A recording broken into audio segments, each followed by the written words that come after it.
পেছন থেকে আমরা তুলি, তুলে ওই যে সানাকে বাড়ি যখন নিয়ে যায়, এবার এনে ওই পুলিশ কিন্তু ছুটে পালাচ্ছে, শাসন থানার পুলিশ ছুটে পালাচ্ছে, এমনটা কিন্তু দেখাচ্ছে সরাসরি খড়িবাড়ি থেকে।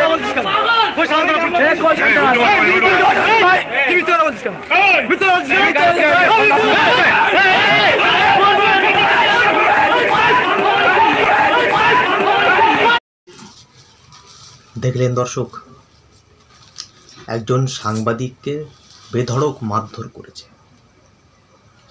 কেন মারধর করেছে দর্শক, এই ভিডিওর মাধ্যমে আমি আপনাদেরকে বলবো কেন মারধর করেছে একজন সাংবাদিককে। পাবলিক বাংলার সাংবাদিককে একবারে দর্শক আপনারা ভিডিওটি দেখলেন যে তাড়া করে নিয়ে যাচ্ছে, তাড়া করেছে, তাকে মারবে, মেরেছে, ওই কলে জল দিচ্ছে, আপনারা দেখলেন ভিডিওটি। তার অন্যায় কি, সে সত্য কথাটা তুলে ধরছে, এটাই তার অন্যায়।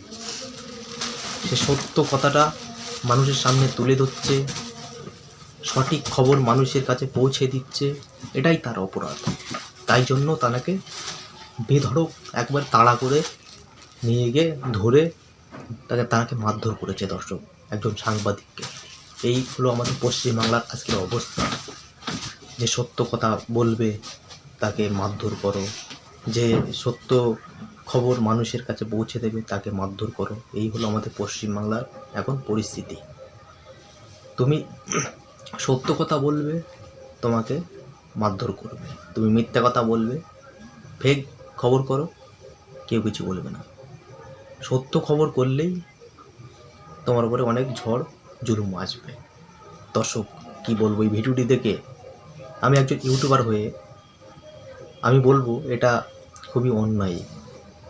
যারা এই পাবলিক বাংলার সাংবাদিককে মারধর করেছে, আমি অনুরোধ করব যারা দোষী তাদেরকে অবিলম্বে গ্রেপ্তার করা দরকার। না হলে এইভাবে সাংবাদিকদের উপর জুলুম অত্যাচার চলতেই থাকবে, তাদেরকে গ্রেপ্তার করতেই হবে। কেন আমি একজন ইউটিউবার হয়ে আর এক ইউটিউবার ভাইয়ের গায়ে হাত দিয়েছে, আমি আমার তরফ থেকে বললাম যারা মারধর করেছে তাদেরকে অবিলম্বে গ্রেপ্তার করা দরকার। দর্শক এই বলে আমার বক্তব্যটা এই জায়গায় শেষ করলাম।